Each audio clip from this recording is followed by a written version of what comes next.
Welcome to the Skeptic Zone, the podcast from Australia for science and reason.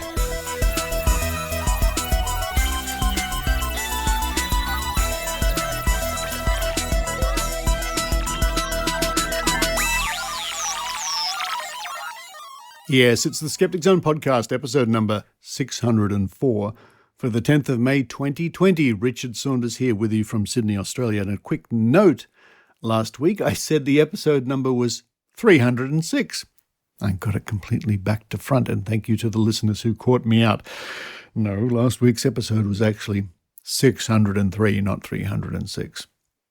And a big welcome to all the people listening for the first time who have heard me on the Skeptic's Guide to the Universe. I've been appearing on the Skeptic's Guide to the Universe podcast now for many, many years, or maybe once or twice a year as a guest rogue. I love doing it. It's always a wonderful time to catch up, even if it's virtually with the rogues, and I certainly do appreciate them giving me that opportunity. Coming up on this week's show, an interview with my old friend and skeptical colleague Ben Radford.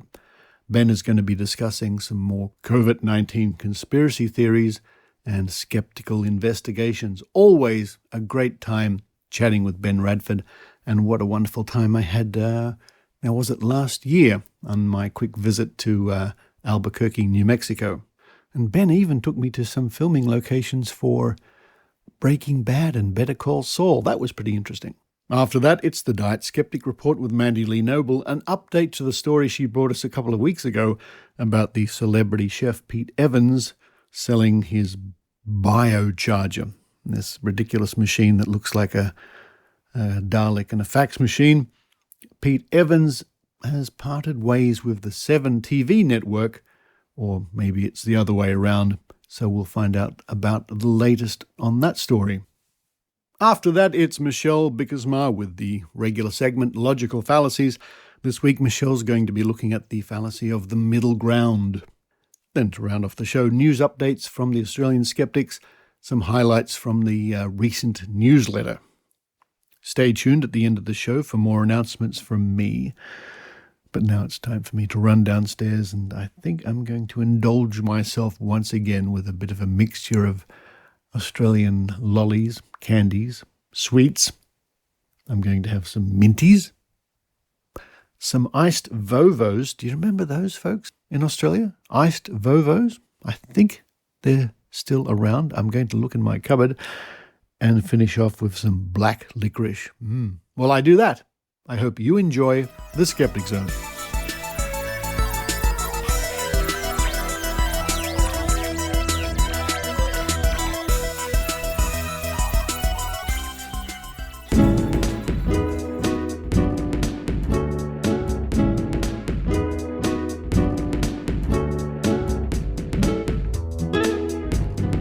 And joining me now on the line all the way from beautiful Albuquerque, New Mexico, it's Ben Radford. Hello there. Hello, Ben. Great to hear from you. I really miss the fact that at the moment I can't come and visit you in Albuquerque. I've only been there the once, but I had a wonderful time. How is New Mexico going with the lockdown and the virus? Well, it's going okay, better than many states, fortunately. It's due to a couple factors. One is that our governor was fairly proactive about stay-at-home requests and this and that. And part of it is that, like much of Australia, much of New Mexico, as you know, is a desert. And so we have a low population density throughout much of the state, with sort of only a handful of city centers, including Albuquerque and Santa Fe and a couple others. So part of the good fortune is our geography. Yes, I remember it very well. It was fascinating for me to be in somewhere like the middle of New Mexico. It was very different to other parts of the states I'd been to.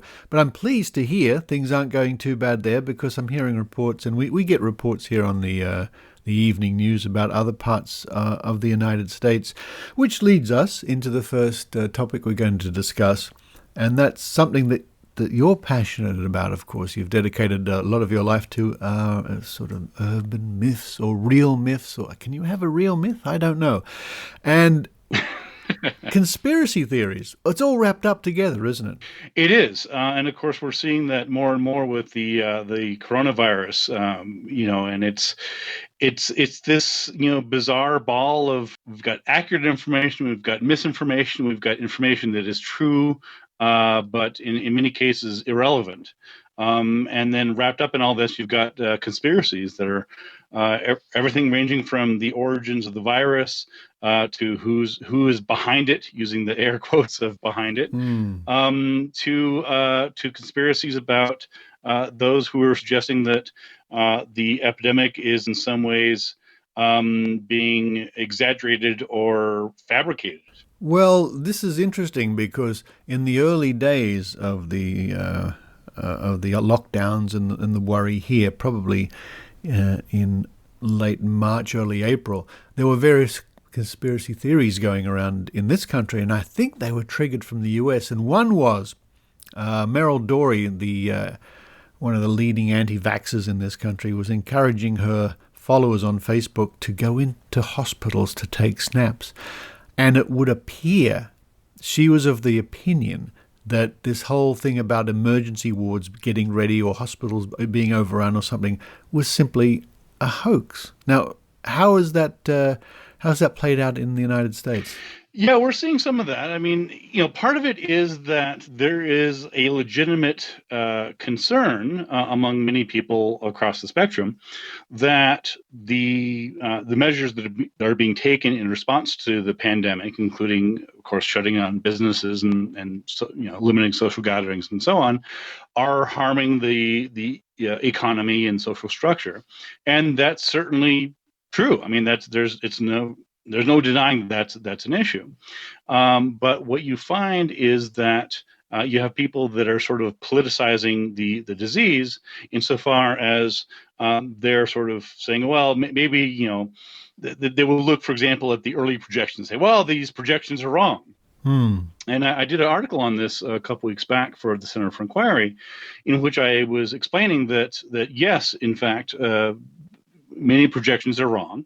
That is not evidence of deception. It's not evidence of anything other than the fact that it's hard to gather good epidemiological data in the first stages and even in any stages of a pandemic. So it is undeniably true that the earlier projections and ideas about what would happen were wrong on both sides of the fence in terms of exaggerating or underestimating it. But again, that's, conspiracy theorists see in that some sort of deception, some sort of intent to deceive the public and inflate and exaggerate claims. Whereas in fact, that's how science works. Models are only as good as the data that goes into them, and one of the biggest problems with testing and just understanding the virus all around the world is that to this day we still don't have good, high quality, repeatable tests. We don't have we have tests that are faulty. We have testing that isn't being done uniformly. There's reporting errors. There's differing definitions of what counts as a death to COVID-19 as opposed to death to some underlying comorbidity condition, things like that. So again, it's not that the scientists and others in charge are secretly making efforts to scare the public into giving up their guns or their rights. It's simply that scientists are doing the best they can with limited information that's available. Well, imagine the scenario where in the early days of this, the scientists came up with their predictions and their models, and that is exactly what happened. It's not going to happen that way at all. I mean, like in the United States, like the rest of us, we didn't know what the hell to really expect or how it would play out or how governments would react or if social isolating to this extent, what it could possibly achieve or not achieve. We were all pretty much in the dark. Exactly. And and again, to scientists and to skeptics who recognize the frailty of confirmed knowledge and the fallibility of knowledge, this is to be expected. It would be shocking if as you said, it would be shocking if the initial projections were correct, because there's so many variables. Yeah. There's demographic variables. There's lots of things we don't know about the virus. We know the basics, but there's lots of nuances that we simply don't know. But again, to the conspiracy mind, they fill in the gaps. They think, well, no, they really do know this, and they're twisting it. Well, that's not likely. Certainly there are people that are exaggerating the severity of the crisis, and there are people that are underplaying it. But neither one of those positions reflects the mainstream scientific consensus about what's going on. Now, you might agree with me. I often thought that a good analogy here, the expression, if you're a hammer, every problem is a nail. If you're a conspiracy theorist, everything that happens, no matter what, confirms your conspiracy. Exactly. It's any information that undermines or refutes your position is part of the conspiracy. Yeah, right? And so and it was interesting. I would get into discussions on Facebook, probably more than I should have. You too, huh? Yes, it's a common affliction we share, my friend. I think so. And they would challenge, like, oh well, they would begin by challenging the so-called official story by the MSN, or the mainstream media, and I would say, okay, well, I too am skeptical. I'm not a conspiracy theorist, but it's understandable to be skeptical of certain things. Like, we should all be skeptical of information. I said, so that in and of itself isn't a problem, and of course that easily transitions into the just asking questions. We can get into that in a minute. But I said, okay, well, so if you doubt this set of data, then what are you using as a basis for your own conclusions? And they would sometimes, oftentimes they would sort of get flustered. Well, no, I'm just poking holes in your data. Yeah. And I was like, that's not how that works. That's like, but that's classic conspiracy thinking, right? It's like, instead of offering their own valid data and explaining why why the studies and the research and the opinions they're quoting are any more valid or accurate than the ones they're refuting, they don't want to go down that path, because number one, either because it would be clear that they're cherry picking the experts that they want to cite and the studies they want to cite, or it would be clear that they haven't in fact done the research. They just saw some meme online or some YouTube video that's purported to expose the truth, and they haven't dug into it. It reminds me of this whole idea about everything confirms your belief is something, for example, the homeopaths in this country would do when they had judgments made against them by the government, for example, and they received some years ago a big fine. Well, that's just part of the mainstream establishment, trying to hide the truth about homeopathy. Right. It's not surprising that would be the case. Now, how many of these conspiracy theories, or the actions by them, would you think are bordering on the dangerous? Well, that's a good question. It's sort of hard to know, right? Because there's a spectrum, and it's important to remember, and you know this, and I'm sure your listeners do as well, is that conspiracy theories by themselves are fairly common. Many people believe in some form of conspiracy theory. People like to sort of picture these caricatures of these, tinfoil-hatted, raving, drooling lunatics who believe in conspiracies. But the fact of the matter is that many otherwise fairly reasonable, intelligent people endorse conspiracy theories. Mick West did a very good book a year or two back called Escaping the Rabbit Hole. Oh, yes, indeed. I have a copy right here, and we had Mick as a guest on not so long ago. Absolutely. Yeah. And so the point here is that it doesn't, in many cases, it doesn't do any good, and it's not fair to characterize the conspiracy theory promoters as being these crazy lunatics who will believe anything. In some cases, that's true, as you and I have seen. But in many cases, it's people that sincerely they don't know any better. They're not really good critical Right. thinkers.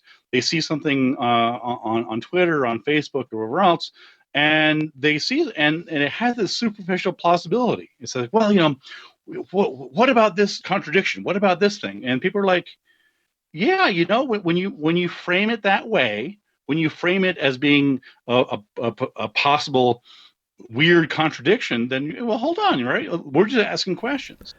Now, getting back to maybe more fun things, Ben. Podcasting's a lot of fun. We often talk about squaring the strange here on the Skeptic Zone, and a couple of weeks back, Celestia Ward was a special co-host on the show, and I must say I really did enjoy the recent psychic detective episodes you had with Kenny Biddle, exploring Yes. very interesting case files. Yes, thank you. That was a fun project for us. For those who didn't hear the show, in a nutshell, I had followed, as you know, Richard. One of my bugaboos is psychic detectives. Yeah. This is a thorn in our perpetual sides. Yeah.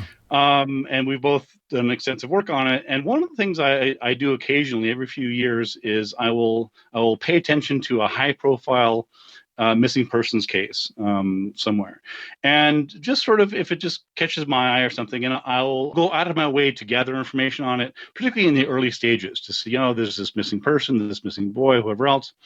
And in many cases, as you know, the psychics will come out of the woodwork, especially if they're not found within a few days. And I like to follow these cases sort of in real time. There's lots of cases that you and I both investigated that are sort of cold psychic cases, right? Yeah. Where something happened in 1968 or 1982.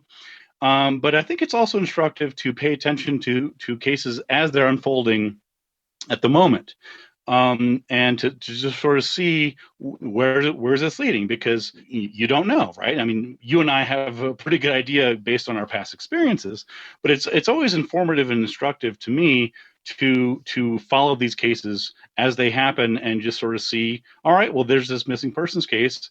What was the result? Am I reading a headline that says psychic leads police to body? Yeah. Or am I reading a headline that says hiker finds person who's been missing for 2 weeks, on a trail somewhere?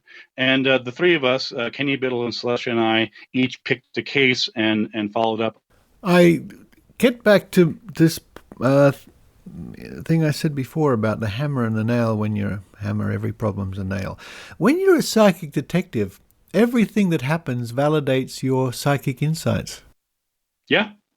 No matter what happens. And this is what we have to deal with most of the times, are people who probably think they have real special magical psychic powers, retrofitting things, shoehorning things, saying, of course, that's why I saw the body of water or the blue ribbon. And it all makes sense to them in the end. They all fit it together post the event. Yeah, and as you know, in most of the cases, they are sincere. They genuinely believe that they have these abilities, and they genuinely believe that they're doing some good in the world. And that's one thing that, and I'm sure you've seen this as well, it's very frustrating, because when you try and challenge them, even politely and diplomatically, to say, yeah, but you didn't really solve the case, you didn't really find the person, they get offended, because you're attacking their identity instead of just simply pointing out a factual statement. Yeah, and again, to their way of thinking, once it's all over, and then they, retrofit things to make it fit their predictions or their insights or whatever, they're convinced. They're absolutely convinced. Of course, that's what I dreamt about. Now it all makes sense. And you, Mr. Skeptic, you're saying that's not real. This is, outrageous. How can you possibly say that? And their followers, for lack of a better word, or their fans, a lot of psychics, especially in this country, will have a follower base or a fan base or whatever, will fall in line. Absolutely. And say, yes, this is crazy. She or he obviously saw this, and I'm still a firm believer. Yeah, and I saw the same thing in recent weeks when I debunked several of Sylvia Browne's claims about having, well, her posthumous claims about having predicted the COVID-19 Oh, yeah. epidemic. Yeah, that's right. Yeah. Oh, Um, could you talk about that for a moment, please? That was fascinating. so yeah, absolutely. So in March or so, there was stories circulating around that quoted Sylvia Browne as having correctly predicted the COVID-19 outbreak. And I had first come across it. One or two people had sent it to me, and I sort of I didn't pay too much attention to it because it seemed silly until I saw that it had been tweeted by Kim Kardashian. At that point, I'm like, uh-oh, the dam is breaking.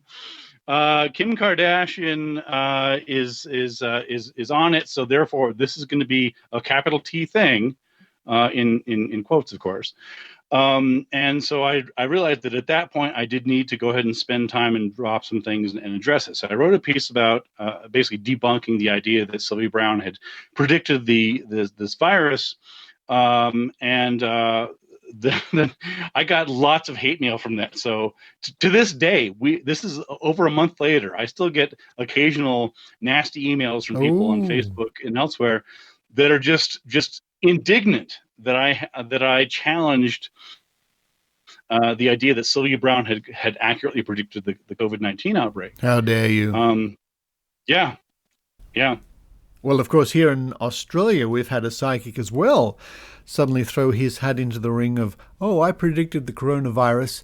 A psychic who goes by the stage name of Harry T, and he's a popular one on the morning TV shows and the radio shows, and pop music stations will have him on for, here's Harry, what's your psychic predictions for the royal family, that sort of thing, celebrity predictions. And some years back, 2016, he wrote down a series of visions, which he's pieced together now to say, look, I really did predict the coronavirus. And folks, that full report will appear in the next issue of the Skeptic magazine, the journal from Australian Skeptics. Getting back to the podcasting world, Ben, how are you enjoying it? Now, you've been doing Squaring the Strange now for a few years. Do you still enjoy the process? Is it a good outlet for you? I do. To be totally honest with you, I was not at all confident that we would last 3 years, and we just passed our 3-year anniversary on April Fool's Day, actually. And I'm just delighted that we've built followers and listeners and fans due in part to you, and thank you and your discussions and mentions of us. That's done a lot. We've had some wonderful listeners in Australia. And I'm glad that there's an audience for this and that people are interested in the skeptical side of things. And when we first began doing it, Celestia and Pasquale and I talked about it, and I was like, well, are people going to be interested in what we're interested in? I mean, I think it's interesting because that's what I do, right? That's so if I weren't interested, then there wouldn't be an audience for it. But sure enough, we have lovely listeners around the world, and I'm just grateful to the listeners and also to Celestia and Pasquale. They do a wonderful job. I can tell you right now that I certainly could not have done it without them, and I appreciate everybody listening and everybody's giving us some support. Yeah, and I was just thinking about it. It's really nice to have such a variety of skeptical shows out there, and they're all different. I mean, Squaring the Strange is different from the Skeptic's Guide to the Universe. It's different people and talking about different things. The Skeptic Zone is different to those two shows because of our magazine-style format and interviews and reports and stuff like that. We've got Skeptoid, which of course is the shortened, 10 to 15 minutes on one topic. The ESP, which is the European angle, the Skeptics with a K from the UK side of things. There's quite a selection of skeptical podcasts out there, and we all seem to be hanging in there, I think. Yeah, and it's wonderful. Everybody's doing their own niche. There's no real rivalry between. No. I mean, we're all doing good work and trying to do good work, and it's just wonderful that we have an audience out there that are supporting us. And I think it's a telling touch that at a drop of a hat, you can appear on my show, I can appear on your show, somebody from the ESP will appear on this show. You know, we're all friends and we're all in this together. And there's no sense of rivalry. The only thing I would say is if we listen to each other's shows, we think, oh, that sounds better than mine. I have to improve my own show. I know in the case of Squaring the Strange, I often think, now that's a good show. Why can't I do a show like that? One thing, and I probably shouldn't tell you this, but one thing that we do is on Squaring the Strange, sometimes we'll have a Skype call between Celestia and Pasquale and I. And we'll just sit around thinking of ways in which your show is superior to our show. And there's so many. We'll come up with 5 or 6 reasons, and then Pasquale will say, yeah, but you don't have Richard's accent. And well, yeah, but it's all good fun. I tell you what, I'll make it up to you. I'll send Maynard to you for a week. How about that? Oh, I love Maynard. I just. I'm a big fan of the 80s music, as you probably know, and he is just the rubber-faced maniac that I just want to squeeze. Could you imagine a weekend with Maynard in Roswell? He's probably on a boat rowing his way over here now. Let's make that happen. Ben Radford, thank you once again for your insights, folks. The podcast is called Squaring the Strange. We often run promotions for it here on the Skeptic Zone. It's a fascinating delve into sometimes areas the Skeptic Zone doesn't get a chance to cover. And it's all credit to you and Pasquale and the wonderful and talented Celestia Ward. But for now, Ben Radford, have another drink. Thank you very much. Thanks, Richard.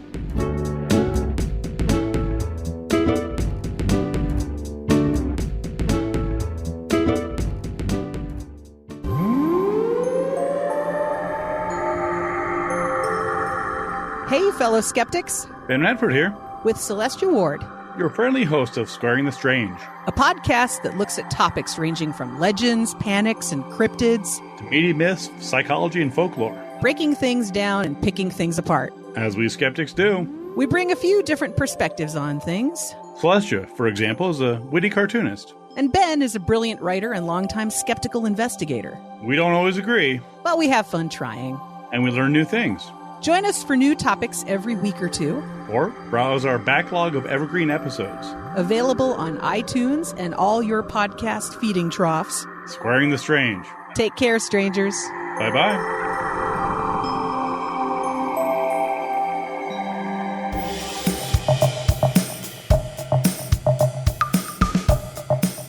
That looks good enough to eat. Or does it? Here's the diet skeptic, Mandy Lee Noble. Hello, Skeptic Zone listeners.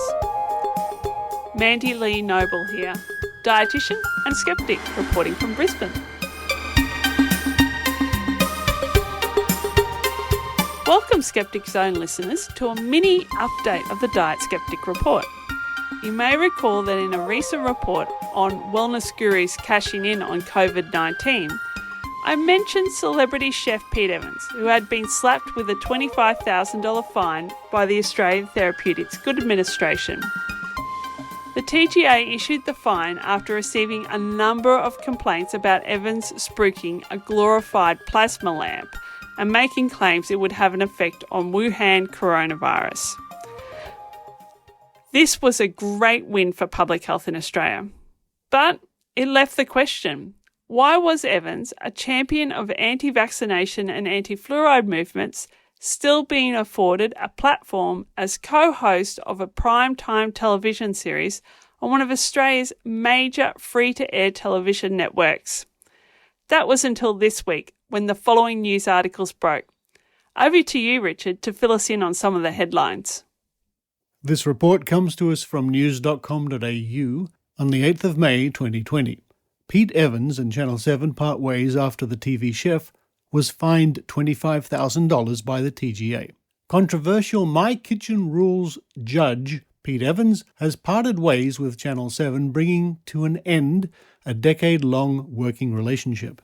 It goes on to say Evans, who has appeared on every season of My Kitchen Rules since 2010, was rumoured to have been on a $800,000 contract with Channel 7. Channel 7 parted ways with Evans because there are currently no plans for another season of My Kitchen Rules. A decision as to whether the reality program will return in 2021 will be made later this year. Evans was recently slapped with a $25,000 fine by the Therapeutics Goods Administration over magical coronavirus eradication properties he claimed about a biocharger device in a Facebook livestream promotion. It goes on to say Evans, a prominent paleo diet advocate, has attracted condemnation for a number of dubious health claims over the years. He claimed in a Netflix documentary that the keto diet could assist people with autism, asthma, and even cancer. Last year, he made headlines when he said that fluoride should not be put in the water supply. Fluoride is a known neurotoxin, Evans told the Herald Sun. If people choose to add fluoride, then it should be their choice to do so. I cannot wait for it to be eliminated from being added to Australian water supplies. In 2016, Evans also sparked controversy with his views on sunscreen. During a Facebook Q&A, he said, "The silly thing is, people put on normal chemical sunscreen, then lay out in the sun for hours on end and think they are safe because they have covered themselves in poisonous chemicals, which is a recipe for disaster, as we are witnessing these days." And in 2015, a planned cookbook by Evans for mothers and babies was dropped from publication by the publisher over a baby broth recipe which contained 4.5 times the maximum vitamin A dose for a baby. And we have another report that appeared in The Guardian. At theguardian.com, Australian celebrity chef Pete Evans under fire for sharing views of UK conspiracy theorist David Icke. The story says the celebrity chef Pete Evans has come under fresh criticism for promoting the coronavirus views of David Icke, the British conspiracy theorist previously accused of Holocaust denial and barred from entering Australia. Icke also compares COVID-19 distancing measures to Nazi Germany fascism in the interview that appears to have been recorded during the same week that Facebook and YouTube deleted his accounts for making claims about 5G and coronavirus.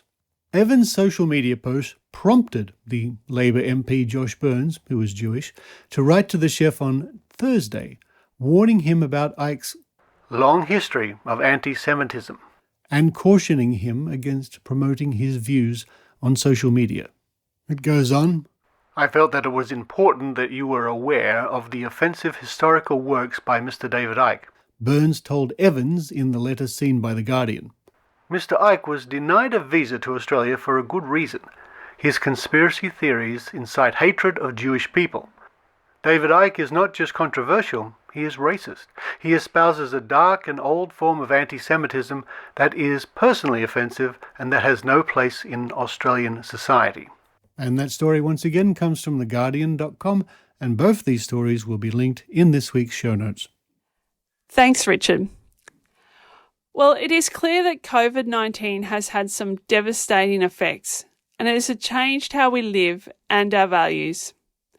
I'm hopeful that there may be some positive outcomes, including a collective push against the anti-science movements that have risked the gains made by successful public health interventions such as vaccination and fluoridation.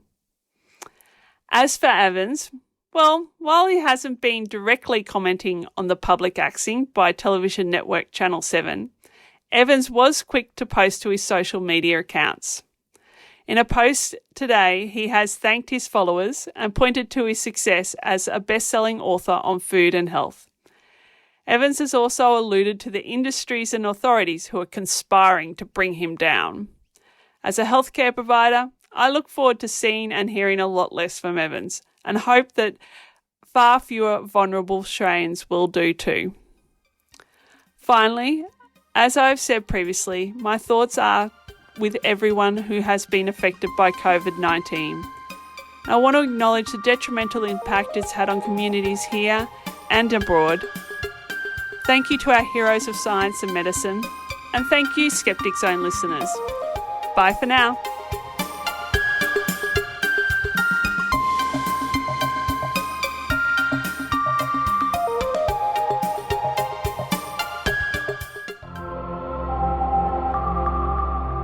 This is Brian Dunning from Skeptoid here, quarantining away in Central Oregon. A few weeks ago, I was supposed to speak at an academic conference on conspiracy theories in Miami, but like all the world's other in-person conferences, it was canceled due to COVID-19. So I was asked to put my talk online. It's called We Are All Conspiracy Theorists, and it's a complete survey of the whole phenomenon of conspiratorial thinking. I hope you enjoy it, and please share it with anyone who needs it. To watch We Are All Conspiracy Theorists now, search YouTube for Skeptoid Media and click on our logo. It's also easy to find on Facebook on the Skeptoid Media page. We Are All Conspiracy Theorists. Online now. Please enjoy.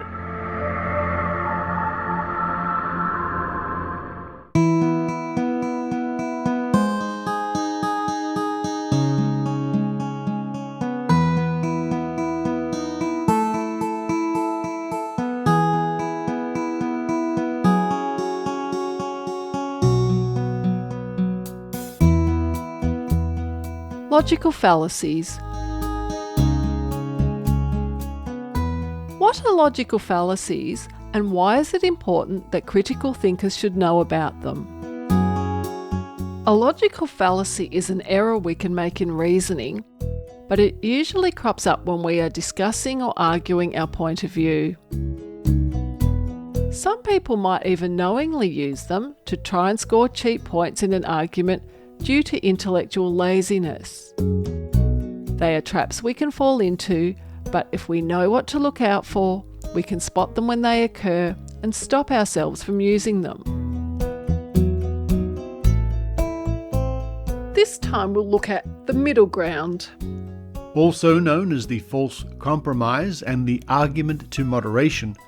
This is when it's asserted that the truth of the matter lies between two extremes and casts doubt on a well-reasoned and evidence-based conclusion.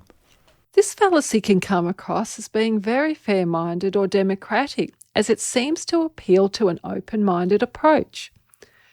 But there are some issues and topics where enough evidence has been gathered for us to be very sure of the premise. Some say climate change is real and the Earth is warming, but others say it's not happening, or even if it is, it's just part of a natural cycle of the planet. Until they all just make up their mind, I'm not going to commit one way or the other. It's good to weigh up the arguments on any issue and listen to a wide range of opinions. But if you're waiting for everyone to make up their minds, you'll be waiting forever. While it could be said that science never ultimately makes up its mind, it does reach firm, if tentative, conclusions. There is no longer any doubt that humans contribute to global warming. However, science continues to fine-tune our knowledge and understanding of the phenomenon. Note too that the consensus on global warming isn't a middle ground negotiated between scientists, but a consensus of what the data shows, and the evidence clearly rests on one side. I know some scientists say the Earth is billions of years old and we evolved from apes, but other scientists say there is proof for biblical creation, with the Earth being only 6,000 years old. Don't you think it's best we teach children both points of view and let them decide? Here is a classic argument from the young Earth creationists. By saying there are scientists on both sides of the question implies that the established history of the Earth and the fact of evolution are in doubt. Both are simply not in doubt in the scientific community, but there will always be those who use the false balance to push their point of view. In this case, creationism. Sometimes there is a concession to the religious doctrine by using a combination of creationism and evolution to reach a hybrid middle ground, and this is also fallacious as the positions are diametrically opposed. Also remember that no matter what the topic, even if it's ridiculous, you'll always find someone calling themselves an expert to defend it. I was watching a debate on TV about vaccination. They had a doctor talking about preventing whooping cough and measles with a vaccine, But for balance, they also had a naturopath to give the other side of the story. Again and again, TV shows, especially breakfast TV that has maybe a 5 or 6 minute slot to fill, will cover an issue by getting in two people who represent, quote, both sides of an issue and let them fight it out. It makes for good TV, but leaves the viewers with a mistaken impression that there are two equal sides to an issue, in this case, vaccination. During the 2010s, medical scientist Dr. Rachel Dunlop of the Australian Skeptics took a strong stand against this false balance and refused to be part of any TV or radio program that would have her appear next to an anti-vaxxer. She did not want to give them undeserved credibility by appearing with her. There are so many examples where a middle ground simply does not exist. You cannot be half dead or a little bit pregnant. Despite this fallacy sounding so reasonable as we've seen, it is often used by others with a fringe opinion to try and cast doubt on the stronger opinion or even on established fact. Knowing a logical fallacy when you hear one, and even knowing its name, is important when arguing your point of view. However, you may come across as arrogant and not get very far if you call it out by name to your opponent when you hear it being used. If your opponent calls you out for using one, it's time to stop and think about how you are making your case. Use your knowledge of logical fallacies wisely, and remember that even if your point of view is right and you know all the pitfalls in arguing your case, it doesn't always mean you'll win on the day. And as skeptics, we must also remember that we too can be wrong at times. I'm Michelle Bickersma from the Vic Skeptics. Thanks for listening.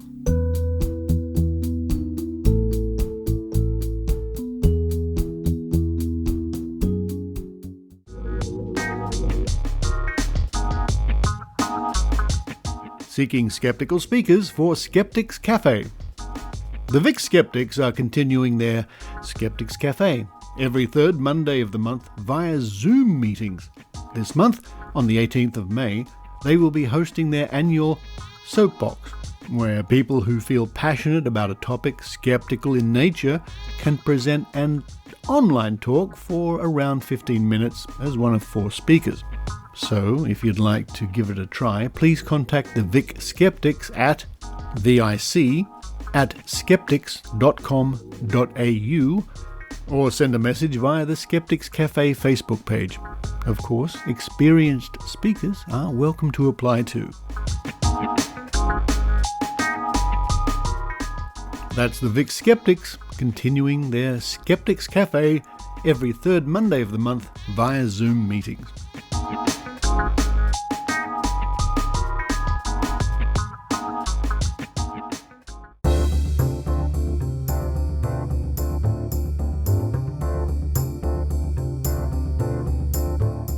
From the Australian Skeptics, we glance at the Australian Skeptics newsletter, number 97, and this was sent out on the 5th of May 2020.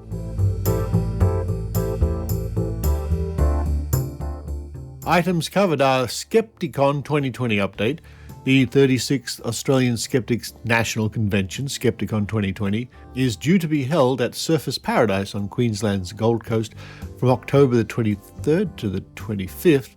The organisers are still planning for it to go ahead as a face-to-face event. If circumstances change or if government directions mean that such physical meetings are not allowed, then decisions can be made about the status and format of the event. For more information and the latest updates, go to the Skepticon website, and that website is skepticon.org.au. That's skepticon.org.au. The next item says Paleo Pete hit with TGA fine. No sooner did we nominate Paleo Pete Evans for the Australian Skeptics Bent Spoon Award for his biocharger, miracle technology, then he gets hit with a $25,200 fine by the TGA for promoting the product. The appliance can apparently treat COVID-19 among hundreds of other conditions. It was selling for 15,000 Australian dollars, although the US original also sells for $15,000.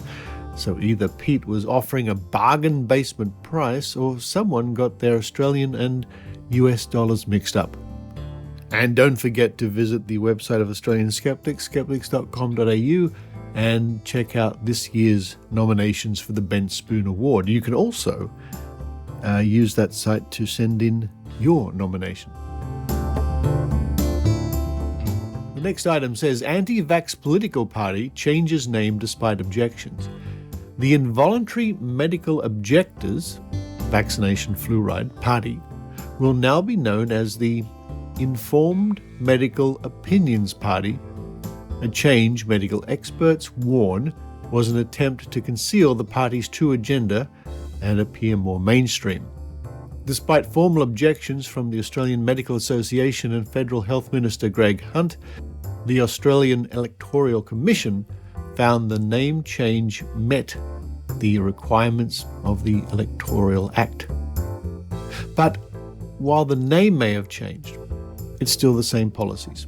The original anti-vax, anti-fluoride conspiracy touting party was set up by Michael O'Neill, founder, secretary, and leader of the fringe group. He is the husband of the banned naturopath Barbara O'Neill. Facebook criticized for pseudoscience ad targeting category. Facebook has been removing content with, quote, false or conspiracy theories, end quote, relating to COVID-19 since January, including removing the pseudoscience category.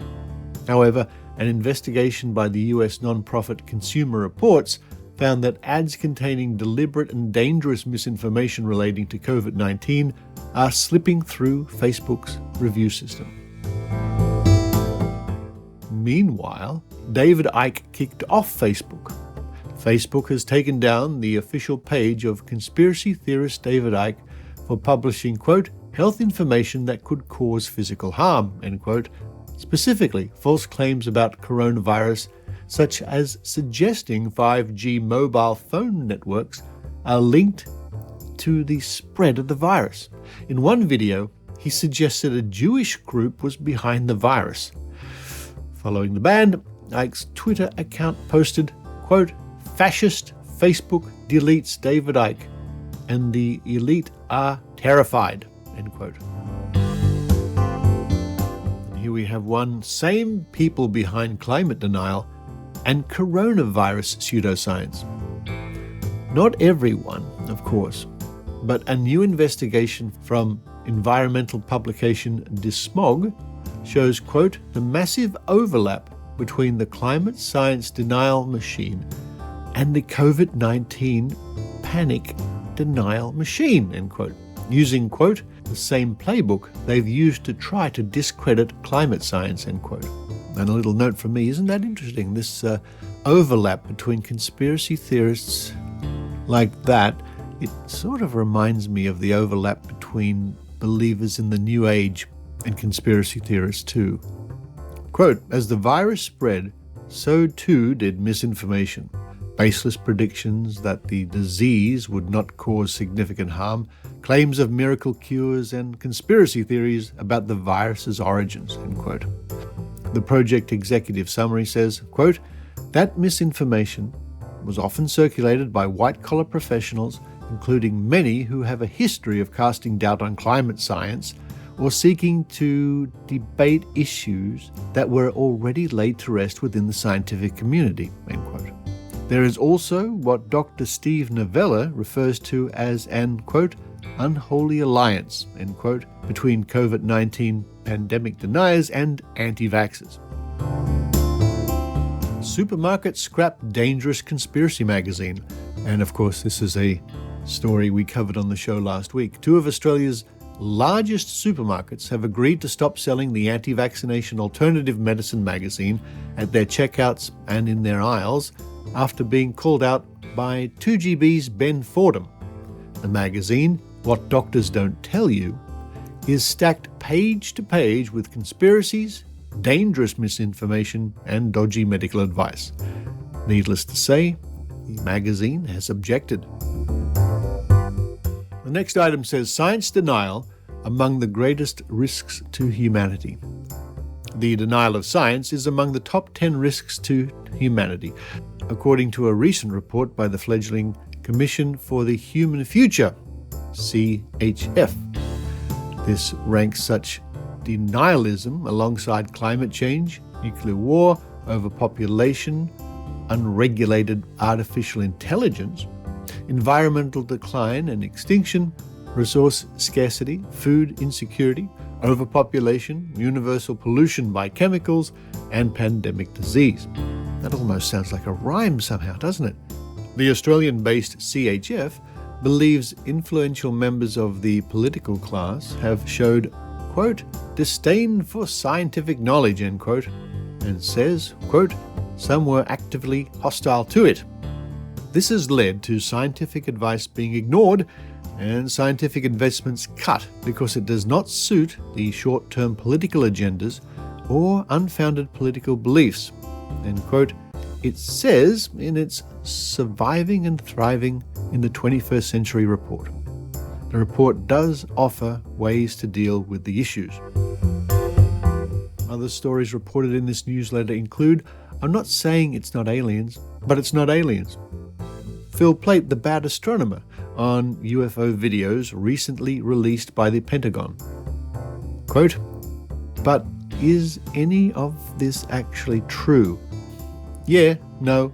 I mean, sure, the objects in the footage are unidentified, but something being a UFO doesn't make it, a UFO.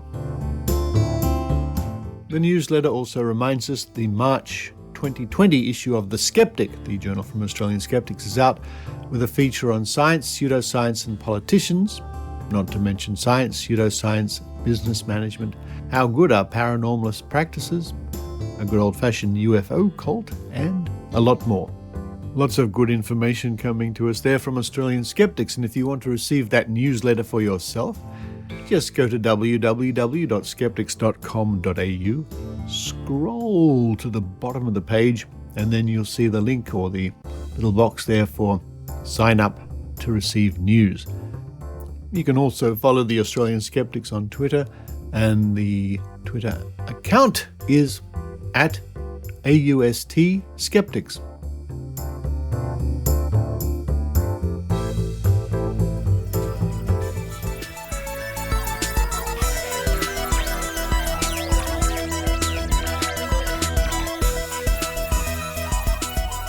Thank you for listening to The Skeptic Zone, and thank you to all those people around the world who've been updating the site coronaconspiracy.cloud. Link in this week's show notes, of course. Now, this is the place where if you find a dodgy bit of medical advice or quack advice with coronavirus, suggesting you, well, I don't know, ingest bleach or something. No, something crazy like homeopathy or Reiki for coronavirus or applied kinesiology. If you go to coronaconspiracy.cloud, you can upload a screen capture or a photograph that you might have taken together with some other notes. And for the rest of us, you can go to that website and peruse all the weird and wonderful claims people have found when it comes to quackery and coronavirus. And speaking of quackery and coronavirus, one of the mentions on that website is the Homeopathy Plus outfit here in Australia, who have been recently advocating the use of homeopathy for coronavirus. Of course, no surprises there, but they point to India being a great success because they use homeopathy. Well, I've been having a look at the statistics, and the graph for India is not looking good. It's going up and up and up.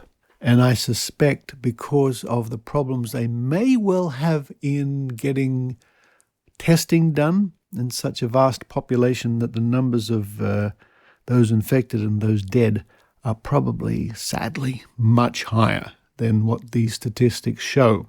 Thank you to those people who continue to support the Skeptic Zone via Patreon. or PayPal, and you can do that at skepticzone.tv. At the moment, this is my only source of income, and I need every cent to keep feeding the Skeptic Zone cats, to be quite honest. Very demanding. In fact, there was one at the door a little while ago.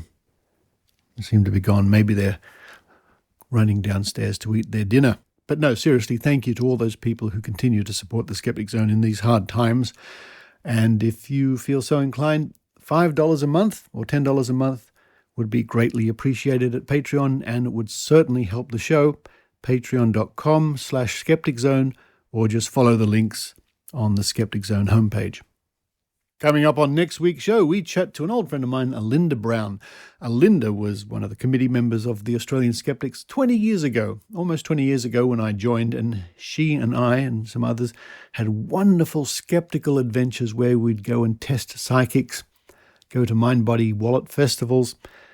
And Alinda, and you'll hear about this next week, even once went to a hypnotist who claimed she could make breasts grow bigger by hypnotizing stem cells.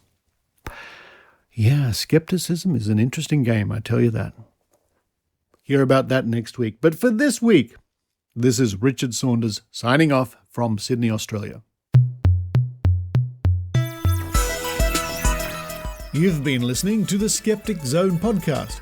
Please visit our website at www.skepticzone.tv for show notes, contacts, and to access the back catalogue of episodes going back to 2008. You can follow the Skeptic Zone podcast on Twitter at Skeptic Zone, visit our Facebook page, or leave a review on iTunes. You can also support the Skeptic Zone via Patreon or PayPal. The Skeptic Zone podcast is an independent production. The views and opinions expressed on the Skeptic Zone are not necessarily those of Australian Skeptics or any other skeptical organisation.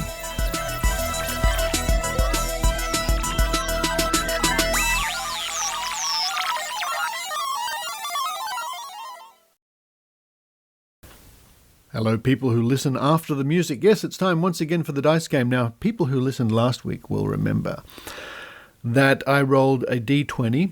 I rolled it 3 times, and it came up 10, 10, 10. And I guess any combination of 3 numbers has an equal chance of coming up. But there you go. I thought that was pretty amazing. Our special guesser, predictor, using his amazing psychic powers this week is Ben Radford. Hello, Ben. Hello there. Now, we're going to play the dice game. I'm going to roll this D20 3 times. And I want you to use your special powers to see, along with the people at home or in their cars or walking the dog or doing the dishes or hiking or whatever they're doing, if you can guess the number coming up. So here we go. I'm shaking it now. It's well shook. Ben, what's your prediction? The answer is 17. Ooh, here we go. Holy mackerel, it's 4. Okay, well, that's what I meant. I meant to say 4. Of course you did. I thought 4, but my mouth said 17. Ah, damn. So I can see why you might count that as a miss. So all right. What's your next guess? 10. 10. Oh, like last week. Here we go. 3. Okay, well, that in that particular case, I really was thinking 10. So that is, I got that one wrong. Okay, last go. Okay, this one is number 6, as in the prisoner. Okay. And the winning number is 4. So, okay, well, 1 out of 3 isn't too bad. So half a 1 out of 3? Well, again, it's I had it in my head. I just said the wrong number, you know. And for those of you playing at home, this week's winning numbers are 4, 3, and 4. So that thing I showed you the other day, the psychic here who thinks he predicted the virus. Yeah. I wrote a big report about that. Oh, you saw that? You saw the first draft? I did, yeah. Yeah, I saw the first draft. Second draft has gone to the editor, and he's quite happy with it. Well, you are quite a good writer. I know that you're known for your dashing good looks and your podcast, but you're actually a halfway decent writer. I'll keep trying. Thank you, Ben. That might end up on the Easter egg for this week, actually.